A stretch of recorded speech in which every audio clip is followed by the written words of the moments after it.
जे भारतचे संविधान रावेर तालुक्यातील निंभोरा येथील एक चांगल्या प्रकारचं व्यक्तिमत्व अनिल बऱ्हाटेजी यांना समाजभूषण गौरव पुरस्काराने सन्मानित करण्यात आलेलं आहे. आणि एक उंड आणि एक सन्मान मिळावं, एक सडेतोड साधं व्यक्तिमत्व, सोज्वळ असं व्यक्तिमत्व बऱ्हाटेजींचं आहे. ते प्रत्यक्ष आपल्या स्टुडिओमध्ये उपस्थित आहे. बऱ्हाटेजी, आपलं TV24 नॅशनल न्यूजमध्ये आणि आवाज भारत न्यूजमध्ये आपलं हार्दिक अभिनंदन, हार्दिक स्वागत आहे. एक भारतरत्न पुरस्कार आपल्याला प्रदान करण्यात आलेला आहे आणि आजूबाजूच्या पंचकृषीमध्ये आपलं एक नावलौकिक आहे. बरं, हा जो समाजभूषण पुरस्कार मिळालेला आहे यासाठी निवड कशी झाली, थोडक्यात काय सांगाल? आमचे जे प्रल्हाद भाऊ गुंडे आहे यांनी त्या साई संस्थानाच्या जे आलेले होते लोक त्यांना नाव सुचवलं आणि काय माझ्या कार्य बघून त्यांनी ते निवड केली. बरं, आपल्या उल्लेखनीय कार्याची चाचपणी करून आपल्या कार्याचा आढावा करून त्यांनी निवड केली असावी असं मी या ठिकाणी प्रकर्षाने नमूद करतो. बरं, बऱ्हाटेजी, एक महत्वाचं, हा जो समाजभूषण गौरव पुरस्कार आपल्याला मिळालेला आहे, हा पुरस्काराचं वितरण आणि स्वरूप काय होतं, काय सांगाल? अति भव्य दिव्य असं ते स्वरूप होतं, कारण त्या ठिकाणी विविध मान्यवर आले होते. श्री साई संस्थानचे अध्यक्ष पण होते, विविध अभिनेत्या अभिनेत्र्या हे सर्व मान्यवर हजर होते. त्याच्यामुळे त्याला एवढं स्वरूप होतं की एकदम कसं सणाचं स्वरूप होतं, ते उत्तम असं स्वरूप होतं. म्हणजे सन्मान चिन्ह आणि ट्रॉफी वगैरे देऊन एका शाळेत सत्कार करण्यात आलेला आहे. बरं, हा जो समाजभूषण पुरस्कार आपल्याला मिळालेला आहे, एक राज्यस्तरीय पुरस्काराने आपल्याला सन्मानित करण्यात आलेला आहे आणि भारतरत्न पुरस्कार आपल्याला प्रदान करण्यात आलेला आहे. या पुरस्काराच्या माध्यमातून आपल्या फ्युचरमध्ये म्हणजे भविष्यामध्ये विजन काय राहणार आहे, मानस काय राहणार आहे, काय सांगाल? माझं एवढंच आहे म्हणणं की बा सर्व समाजानं आमच्या गावातून किंवा तालुक्यातून धर्माची बाजू मांडावी, कारण की धर्माची बाजू जर मांडली तर बळकट होणार आहे सर्व.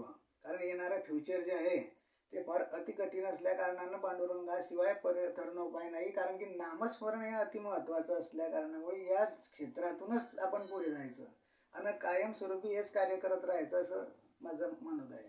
ओके, बऱ्हाटेजी, एक चांगल्या प्रकारचं विजन आपण या ठिकाणी प्रकट केलेलं आहे. एक उदात्त विचारसरणीचे आपण आहात. बरं, बऱ्हाटेजी, एक महत्वाचं की आपल्याला समाज गौरव पुरस्काराने सन्मानित करण्यात आलेला आहे. एक स्टेट लेवलचा पुरस्कार आपल्याला प्रदान करण्यात आलेला आहे आणि या पुरस्काराच्या माध्यमातून आजूबाजूच्या पंचकृषीतील जे भावी भक्त आहेत, नागरिक आहेत, त्यांना आपण आव्हान काय करणार, त्यांना मेसेज काय देणार? मी एवढंच सांगू इच्छितो की त्यांनी पण असं कार्य करावं आणि त्यांना पण हे पुरस्कार मिळावेत, याचाच माझा आनंद आहे. एवढंच मी बोलू शकतो. बऱ्हाटेजी, पुरस्कार हा प्रेरणादायी असतो. आतील कलागुणांना, सुप्त कलागुणांना वाव मिळण्यासाठी आणि प्रेरणा, एक काहीतरी करण्याची आंतरिक तळमळ म्हटलं म्हणजे प्रेरणा. एक पुरस्कार, आणि पुरस्कार आपल्याला चांगल्या पद्धतीने राज्यस्तरीय पुरस्काराने आपल्याला प्रदान करण्यात आलेला आहे. आपल्यासाठी त्याच्यासाठी आपली निवड झालेली आहे. या पुरस्काराचा श्रेय आपण कोणाला देणार, काय सांगाल? मी माझे आई वडील तसेच प्रल्हाद भाऊ बोंडे यांना ते श्रेय देऊ शकतो, तसेच गावकऱ्यांना सुद्धा. प्रल्हाद भाऊ बोंडे म्हणजे सामाजिक कार्यकर्ते आहेत, चांगल्या प्रकारची ख्याती त्यांची या आजूबाजूच्या पंचकृषीमध्ये आहे. ओके ओके, त्यांच्या संदर्भात थोडक्यात काय सांगाल? ती पहिल्यापासून आपण जे कुटुंब असतं त्या कुटुंबाप्रमाणे आमच्या गावाशी वापरतात ते, कारण कोणत्याही सुखदुःखात येतात, समाज कार्य करतात, सर्व बाबतीत ते सहकार्य करतात. तसं आमच्या मंदिराचे ते ट्रस्टी पण आहे आणि ट्रस्टी असून ते सर्व कार्य आमचं पार पाडू लागतात. त्याच्यामुळे आमचं जे ध्येय आहे ते साध्य करण्यासाठी ते अतिउत्तम त्यांचं व्यक्तिमत्व आहे.